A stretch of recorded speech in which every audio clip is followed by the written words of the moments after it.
Bom dia. Tudo bem, meus amores? Como é que vocês estão? Paloma, minha flor, como é que foi a prova? A Sara já me deu o parecer dela no dia que ela enviou a prova. Tia, foi mais ou menos. Foi a que eu achei mais difícil. Achou mais difícil, por quê? Sei lá, tia, não sei se era porque eu tinha passado muito tempo sem fazer as provas aí. Não, mas tava. Eu li assim, as coisas e ficava, meu Deus do céu, o que é que eu vou fazer? Ó, como eu falei para vocês, a partir de agora a gente vai trabalhar com essas questões mais contextualizadas, com textos, com charge, com tira, para que vocês se habituem com as provas que vocês vão encontrar pela frente. Mas eu sempre tenho a preocupação de colocar aquilo que a gente viu em sala de aula, que a gente está vendo aqui nas aulas. Sobre artigos, sobre adjetivos, sobre a colocação deles. Aí vocês precisam, como eu já falei antes, toda vez eu falo assim, olha, eu não vou perguntar qual é o conceito. Não vou encontrar na prova perguntando o que é um artigo, o que é um substantivo. Então, vocês precisam saber para identificar. E não esquecer de forma alguma que eles mudam, eles podem mudar. Classes gramaticais, na verdade, tudo que a gente trabalha dentro de um contexto, dentro de uma situação. Por isso que agora eu estou trazendo esses textos para vocês, trouxe questões mais diretas, mais objetivas, e trouxe as subjetivas também, porque vocês vão se deparar muito com questões assim. Eu não vi as provas ainda da Sara, eu recebi e encaminhei direto para o meu e-mail, não parei para corrigir ainda. Amanhã eu tenho que. Na quarta-feira é o meu dia mais tranquilo, né? Da semana inteira, a quarta é o meu dia mais tranquilo. Amanhã eu já começo a dar uma olhada, eu quero dar o retorno para vocês o quanto antes, tá? Mas eu sei que vocês se saíram bem, tenho certeza. E eu tinha combinado com vocês que o verbo a gente não ia ver naquela sequência de classes gramaticais, porque verbo precisa de uma atenção maior. Então, a gente vai iniciar o estudo sobre verbos hoje, e aí a gente vai fazer o seguinte: como a gente vai trabalhar questões, fazer provas com todas as classes gramaticais, a gente sempre vai escolher mais duas classes para trabalhar na prova junto com o verbo. Justamente porque a gente tem várias vertentes de análise em relação ao verbo. Então, hoje a gente vai adentrar isso, a parte teórica pura, o que vocês precisam saber que eu tenho a respeito do verbo. E eu tenho muitas informações sobre o verbo, mas antes que eu comece a falar sobre isso, eu quero que vocês me falem o que é que vocês sabem sobre verbo.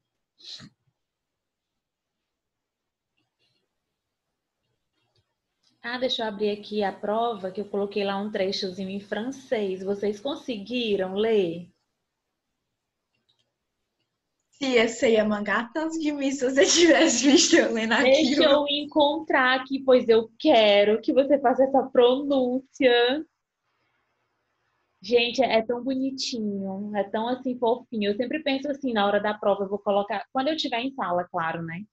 Porque agora eu não acompanho as provas de vocês. Mas eu tenho muita vontade, assim, de um dia participar, ver vocês respondendo provas. Eu já vi uma aluna, uma das meninas aí de Campo Maior, e eu vi o quanto ela fica nervosa, eu fico mais nervosa do que ela. Aí eu digo, meu Deus, e por que esse desespero? A gente até esquece de ler a prova. A gente nem consegue ler direito, a letra fica tudo trocada. E agora é que tá sendo tranquilo, porque vocês estão fazendo prova em casa, no conforto do lado de vocês. Cadê? Deixa eu achar aqui o texto. Estou com a prova de vocês aberta aqui. O modelo de prova, não é a prova respondida. Deixa eu achar aqui qual foi a questão. Tá aqui, ó. O grande e o pequeno. Esses textos da Adriana Falcão, eu encontrei eles na íntegra, né? Ele tem esses trechos que a gente usa para as questões, mas ele tem um texto na íntegra. E é um texto, assim, são textos maravilhosos. Mas se eu fosse colocar na prova, a prova de vocês ia ter 12 páginas. 12, 13, porque são textos longos. E para o que eu queria tirar de vocês, só esse textozinho aqui ia estar ótimo. Tá aqui, ó. À chaque de amoureux, il y a toujours celui qui aime et celui qui laisse aimer. O que significa? que vocês imaginam?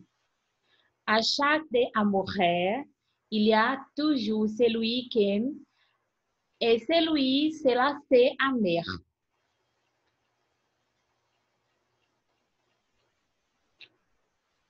O que vocês acham que tinha nesse trecho?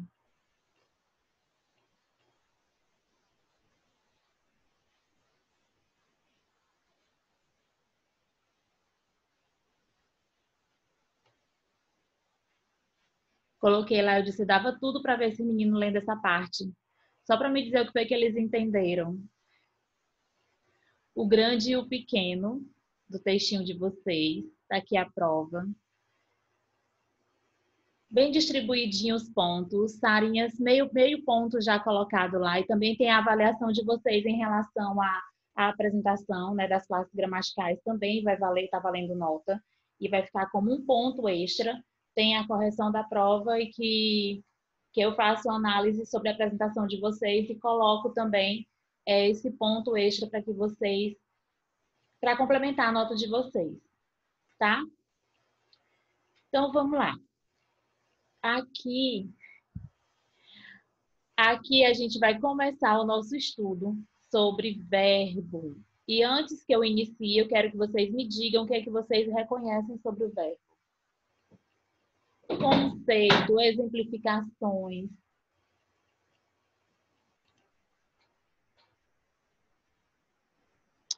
Verbo. 1º de setembro, seja bem-vindo ao mês, ao nosso mês. Vamos ver aqui? Paloma, me fale sobre verbo. Professora, a única coisa que eu sei é que indicações, estados, essas coisas, eu sei disso. Pronto.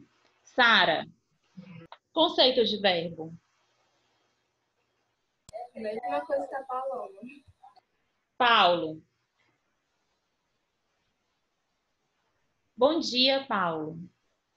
Bom dia, tia. Tudo bem? Tudo. Vamos lá? Olha, professor, é aquele que se flexiona em pessoa, número, tempo, modo e voz. Como é que pode, minha gente? Uma pessoa desse jeito. Vamos lá, ó. Conceito de verbo, limpo, para que vocês não esqueçam. É a classe de palavras que se flexionam. E por que se flexionam? Ela vai variar, não esqueçam disso. Classes gramaticais que variam e classes gramaticais que não variam. E nós temos ainda aquela classe gramatical que uma parte dela é variável e outra parte não. Que é, por exemplo, os pronomes. Ele tem uma classe, uma parte deles que são variáveis, que vão se flexionar, e outras que não vão se flexionar. Então, nesse caso, o verbo, ele flexiona em pessoa, número, enquanto a maioria das classes gramaticais flexionam-se apenas em pessoa, número e grau. Aqui nós temos muitas flexões, por isso que nós temos várias vertentes de análise. Pessoa, número, tempo e voz. Quando a gente fala de voz, o que é que vocês podem imaginar do que se trata em relação ao verbo? Vozes verbais. Vocês lembram de alguma coisa sobre isso?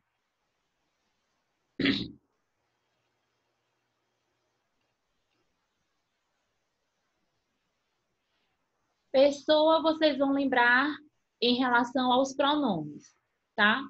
Quando pensar em pessoa, nessa variação em relação à pessoa, pensem nos pronomes. Pronomes do caso reto. Eu, tu, ele ou ela, nós, vós, eles ou elas. Algumas gramáticas colocam o você também como um pronome do caso reto, para que eu faça a variação linguística.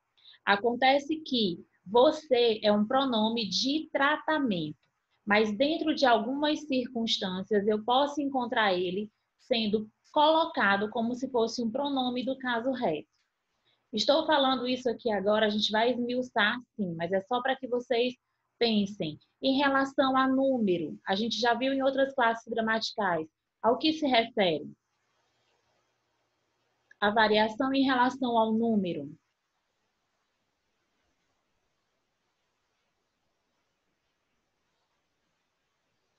Gente, aqui vocês vão lembrar, eu tenho certeza, não é possível. Número, singular e plural, sempre. O tempo, principalmente em relação ao tempo. Tempo, presente, passado e futuro, mas dentro dessas conjugações, nós temos vários outros tempos que vão somar pelo menos 6 tempos verbais. Modo, eu tenho formas nominais, eu tenho modo verbal. E a voz, voz ativa e voz passiva. Então, dentro do verbo, tudo isso a gente vai precisar estudar. Pelo menos até o final do ano eu quero concluir com vocês essa relação com o verbo, para que vocês lembrem, não, se não lembrar tudo sobre verbo, que lembrem pelo menos além do que é o conceito.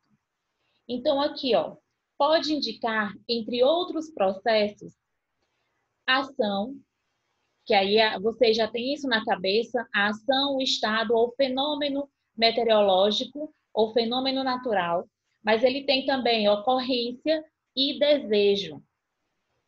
Além de indicar ação, estado, fenômeno natural, aí eu tenho a ação correr, que também ele vai chamar de verbo nocional. Se vocês encontrarem outra nomenclatura como essa, verbos de ação ou nocionais, vocês vão lembrar que eu tenho esses verbos correr, cair, passear. Estado ou verbos de ligação, ainda tem outros que a gente vai encontrar, que são essas indicações de estado. Ele está, e nessa lista de verbos de ligação, que indicam estado, eu tenho estar, aparecer, permanecer. Tem uma lista enorme que vai entrar nessa conjugação aqui, nessa perspectiva de verbo. Fenômeno, chover, trovejar, relampejar, nevar. Ocorrência, nascer, morrer, é uma ocorrência. E o desejo. Enquanto a gente tinha aquela colocação de verbo só como ação, estado ou fenômeno natural, aqui a gente aparece com outras duas informações importantes. Mas ainda vale essa colocação de verbo da forma que a gente foi aprendendo desde lá do Fundamental 1.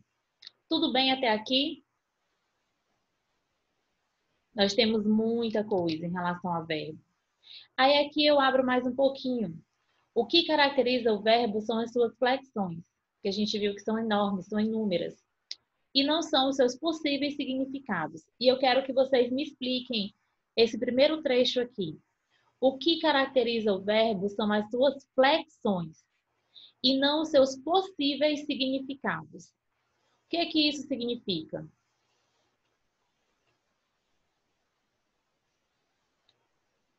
Deixa eu ver se eu consigo abrir aqui.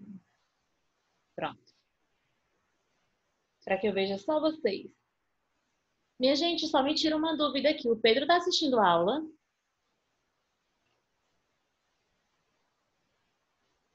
Normalmente,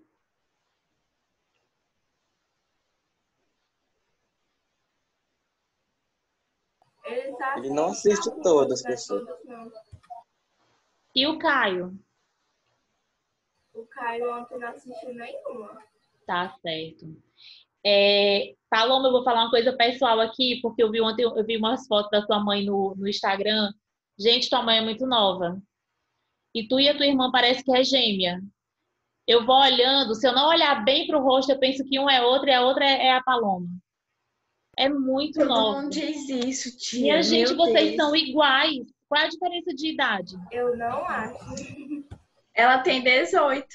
Nem Menina, parece, né? não, coloca as duas juntas, assim, eu olho pro rosto, eu olho bem. Logo as poses são muito parecidas, a pele é igual. Eu digo, meu Deus, quem será? E quando eu olho de perto, eu vejo. Logo eu sou cega, né? Mas vocês se parecem bastante. É porque Sarinha, tu já conhece ela há muito tempo, já tem intimidade, assim, já é próxima. Eu, cega, vou vendo de vez em quando, toda produzida. Vamos lá. Mas é muito nova a tua mãe, viu? Muito nova mesmo. Vamos lá em relação aos verbos. Quando ele fala isso, mais uma vez, eu preciso que vocês guardem essa informação em relação a essa flexão, gente.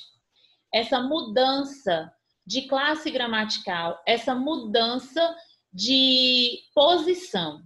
A gente vai observar que o verbo, num certo momento, ele pode ser até um adjetivo. O que vai determinar isso é o contexto que ele está inserido. E vocês precisam abrir a mente para perceber, porque as questões vão vir muito parecidas em relação a isso. Observe que palavras como corrida, corrida, chuva e nascimento têm conteúdo muito mais próximo ao de alguns verbos mencionados acima. Não apresentam, porém, todas as possibilidades de flexão que esses verbos possuem. Mais na frente, a gente vai ver alguns verbos que são chamados de verbos irregulares, verbos abundantes, porque a gente vai ter verbos que têm conjugações que não são completas, não tem todas as conjugações em todas as pessoas, todas as flexões, então eles são irregulares, ou as suas terminações, elas vão mudar. E nós temos os verbos abundantes. O que é que isso significa? É que ele tem mais de uma colocação correta. Às vezes a gente fica assim na dúvida, é impresso ou imprimido? Já ficaram com dúvida em relação a isso? Algumas palavras, a gente vai ver que ela tem essas colocações, elas têm essas conjugações diferenciadas e as duas são corretas. Pelo menos duas corretas, eu tenho o verbo abundante. Então, a colocação dele vai ser flexionada, vai ser mudada. Então, a atenção de vocês tem que se voltar muito para as flexões, certo? Quem quiser acompanhar, está na página 347 do livro 2 de vocês, 360, tá? A partir da página 347 do livro 2. Aí aqui, ó, a gente vai fazer uma retomadazinha em relação à formação de palavras, a estrutura das palavras, porque o verbo também tem uma estrutura de palavras, de colocação.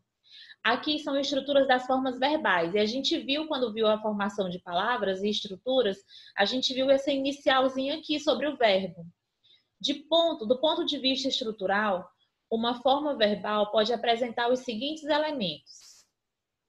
Lembram, né? Radical, tema, desinência. Radical é a parte que é invariável, que expressa o significado essencial do verbo. Olha o exemplo aí da palavra, do verbo falar. Falei, falava e falam. O radical, FAL, não muda, porque ele é invariável. Independente do restante da conjugação ou da vogal temática, o tema que vem logo depois, a inicial, a raiz da palavra não muda. O tema é o radical, que é a raiz da palavra, seguido por uma vogal temática, que indica a conjugação a que pertence o verbo. Por exemplo, vogal temática A, primeira conjugação. Falar. Segunda vogal, vogal E, vender. Segunda vogal temática. Terceira vogal temática, ir. O izinho de partir. Radical, invariável,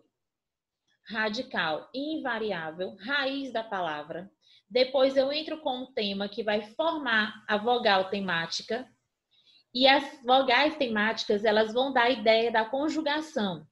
Primeira, segunda, terceira conjugação. Até aqui tudo bem? Sara, Paulo, Paloma? Beleza. Desinência, modo temporal. Desinência, modo temporal. É o elemento que designa o tempo e o modo do verbo. Olha o exemplo. Falávamos e falasse. O falávamos, o VA, que é a desinência modo temporal, indica o pretérito imperfeito do indicativo. E o que é o pretérito imperfeito do indicativo? A gente vai já ver. Falasse, ainda que eu falasse a língua dos anjos, eu nada seria. Indica o pretérito imperfeito do subjuntivo. E aqui a gente vai ver esse indicativo, esse subjuntivo e o imperativo. Vocês lembram disso? O que é o indicativo, o que é o subjuntivo, o que é o imperativo?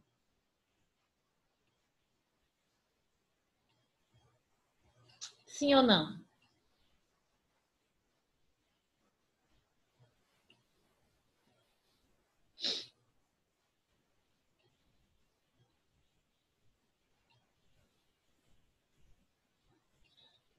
Indicativo, real, concreto, acontecido, confirmado.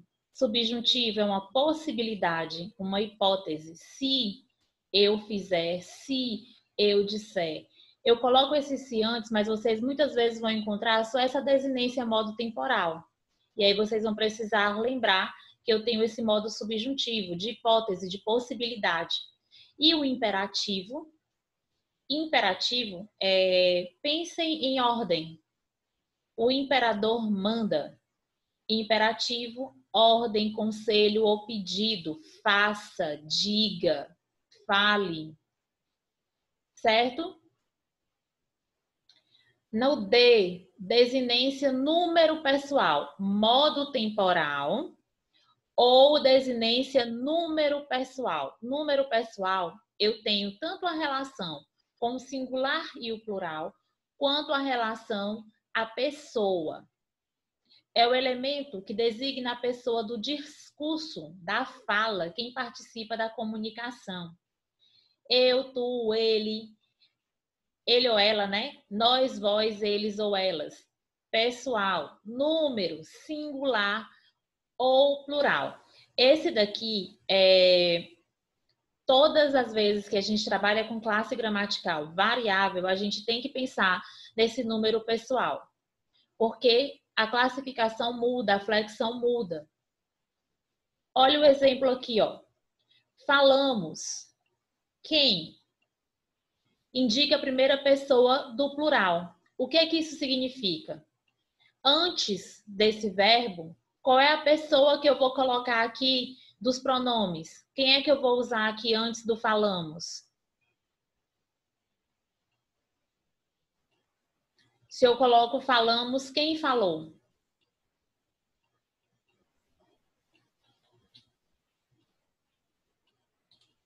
Vamos lá, meus amores. Coloquem aí. Nós falamos. Nós falamos, indica a primeira pessoa do plural. E o falavam, quem entra?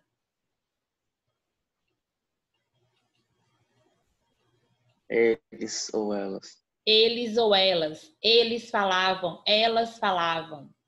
Tudo bem até aqui? Aqui só é o estudo introdutório. A gente vai trabalhar com exemplos depois. Observação. Isso aqui já foi falado para vocês. O verbo por, assim como seus derivados, compor, repor, depor, recompor, pertence à segunda conjugação, pois a forma arcaica do verbo por era poer. A vogal E, essa vogalzinha que aparece aqui no poer, aqui, essa vogalzinha que aparece aqui, ó, no poer, a vogal E, apesar de haver desaparecido do infinitivo, o infinitivo, eu tenho essa marcaçãozinha aqui do R, ó. Revela-se em algumas formas do verbo, ó. Em algumas conjugações, em algumas formas verbais, ela vai aparecer, ela se coloca na frente, ó. Põe, pões, põe, compõe, repõe. O E ainda aparece. Então, todos que forem terminados com essa colocação aqui, todos que são compor, são da segunda conjugação. Todos eles. Certo?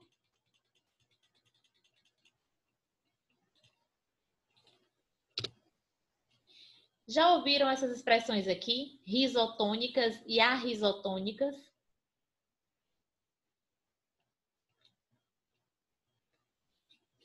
Formas risotônicas e arrisotônicas.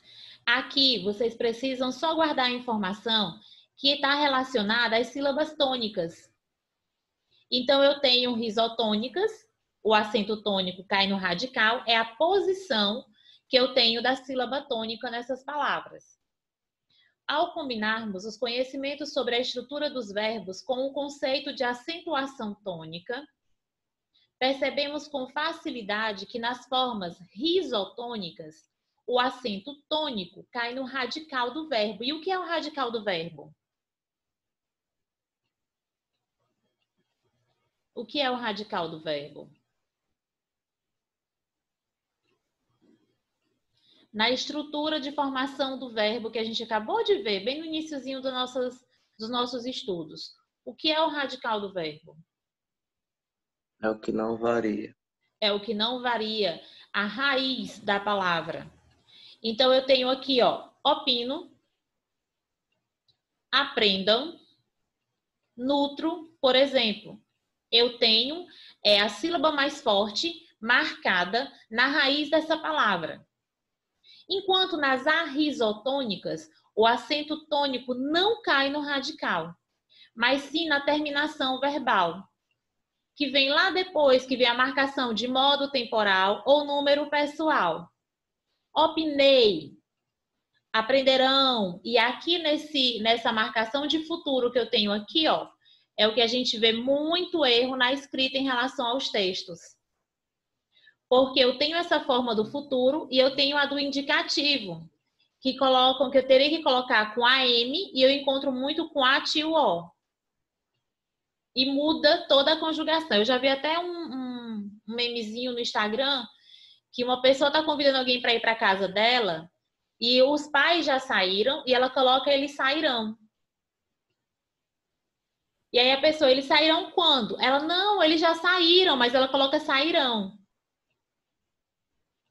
Muda todo o sentido do que ela queria passar. Então, nos risotônicos, onde é que eu tenho o acento tônico? Na raiz. Os arrisotônicos eu não tenho na raiz, mas na terminação verbal, modo temporal ou número pessoal. Certo? Eu tô vendo aqui a Paloma anotando e o Paulo, ele vai só memória fotográfica, né? Sarinha também? Eu estava anotando, professora, só que aí eu me atrasei. Façam anotações, porque é sempre bom. Mais uma vez eu digo isso para vocês. Aprendam a estudar, tenham um ritmo de estudo, de anotação. Porque você já está estudando, você está lendo, escrevendo, guardando essa informação.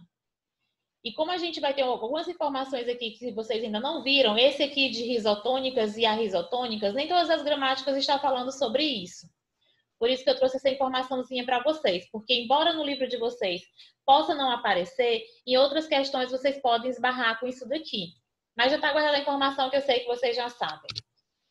Aí aqui a gente vai falar de novo de todas essas formas que a gente tem para analisar o verbo. E eu marquei aqui, está aqui destacado em vermelho, o verbo é a classe gramatical que apresenta maior número de flexões. Isso implica uma estrutura morfológica mais complicada que as demais classes gramaticais.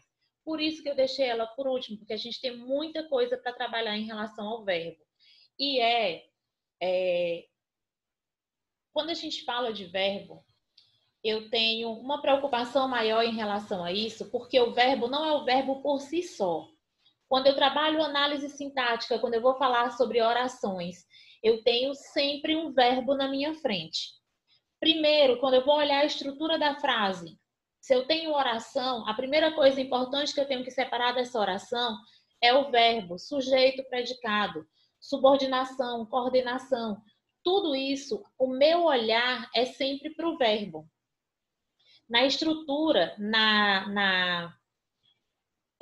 nos termos integrantes de oração, em que eu vou olhar a parte mais importante, né?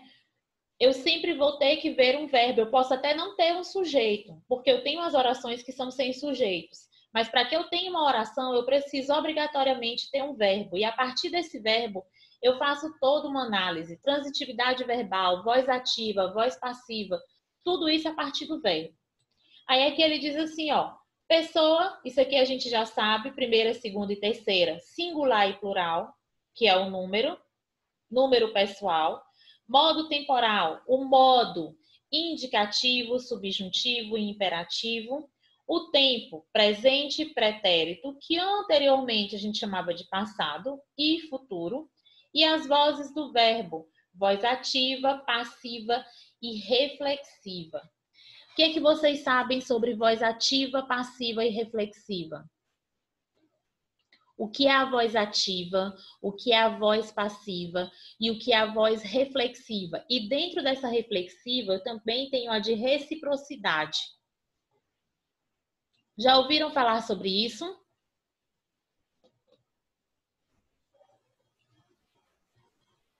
Ó, aqui a gente está dando só assim uma introdução em relação ao verbo. A gente vai esmiuçar isso aqui dentro de exemplos.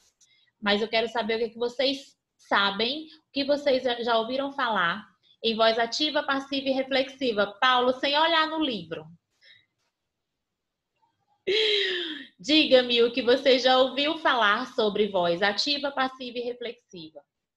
E dentro de reflexiva eu tenho reciprocidade.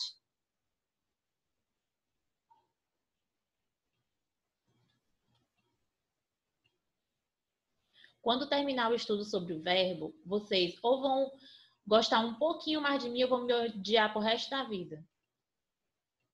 Eu espero que seja a primeira opção, por gentileza.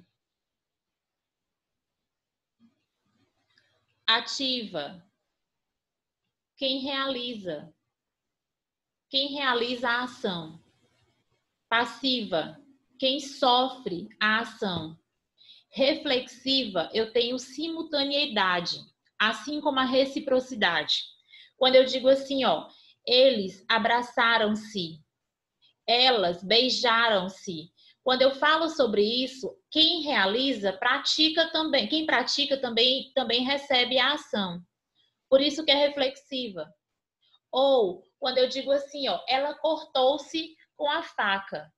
Assim como ela manuseou a faca, ela praticou a ação de cortar e ela também foi cortada. Então, quando pensar na voz ativa, quem realiza, quem pratica a ação. Passiva, quem sofre. Reflexiva, eu tenho simultâneo, tá? E aqui a gente vai ver nas vozes verbais, porque é outra parte que a gente vai estudar. Então, aqui eu fiz, isso aqui vocês precisam guardar esse quadrinho aqui na mente de vocês. É tudo que a gente vai ver sobre verbo. Transitividade verbal, vocês já devem ter visto. Vocês lembram disso? Transitividade verbal, objeto direto e indireto?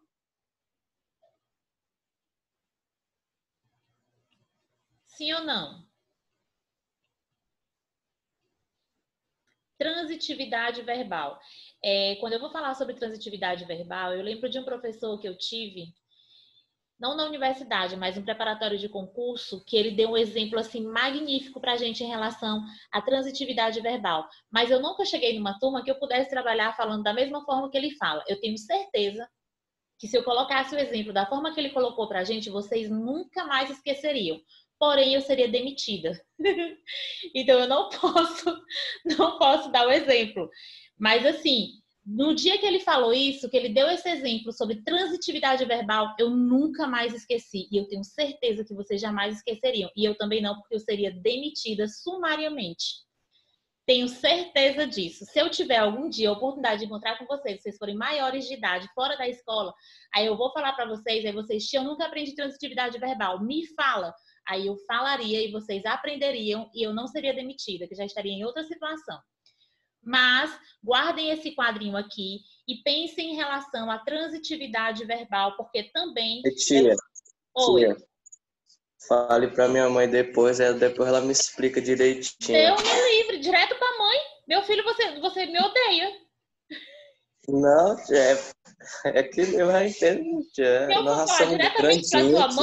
eu for falar diretamente para sua mãe, não precisava nem passar pela aula, não tem nem problema. Mas ela também é professora, tia, de português e gramática, ela não se importa, não. Ela não se importa, sim. Tempo verbal. Olha aqui, ó, tempo verbal. Presente, os tempos verbais. E aqui a gente vai fazer aquelas mudançazinhas, ó. Tempo verbal, presente, expressa um processo que ocorre no momento da fala. Exemplo, eles estão na classe agora. Eles estão, vocês estão em aula agora. Tudo bem, presente, vocês não precisam guardar uma informação muito e dizer assim, isso aqui é difícil, mas pretérito perfeito. O que é o pretérito perfeito? Basicamente, o que é o pretérito perfeito?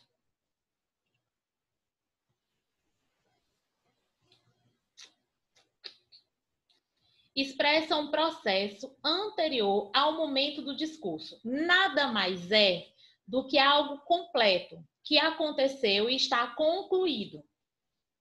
Ontem fizemos compra. Olha o que ele diz aqui, ó, que aconteceu e terminou. Ficou no passado, concluído, completo no tempo.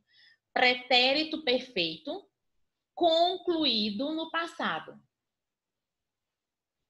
Pretérito perfeito, concluído no passado. Certo?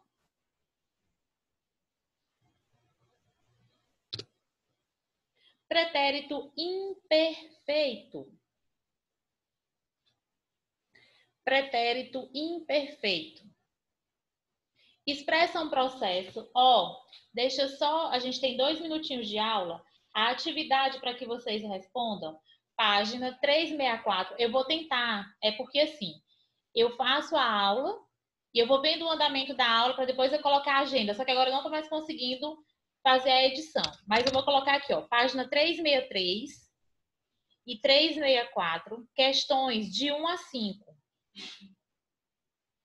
363 e 364, questões de 1 a 5. Sara, eu vou te mandar a foto agora e na hora que terminar a aula.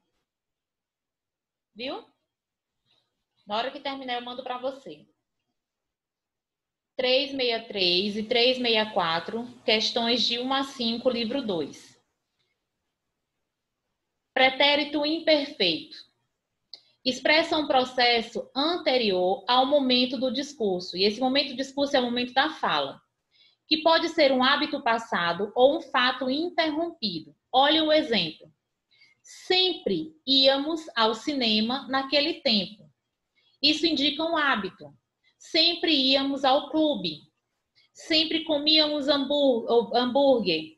Ou comíamos pizza na quinta-feira. Na quinta-feira, que fosse uma coisa marcada. Todas as quintas vocês têm um hábito que vocês repetiam cotidianamente. Mas parou. Foi interrompido.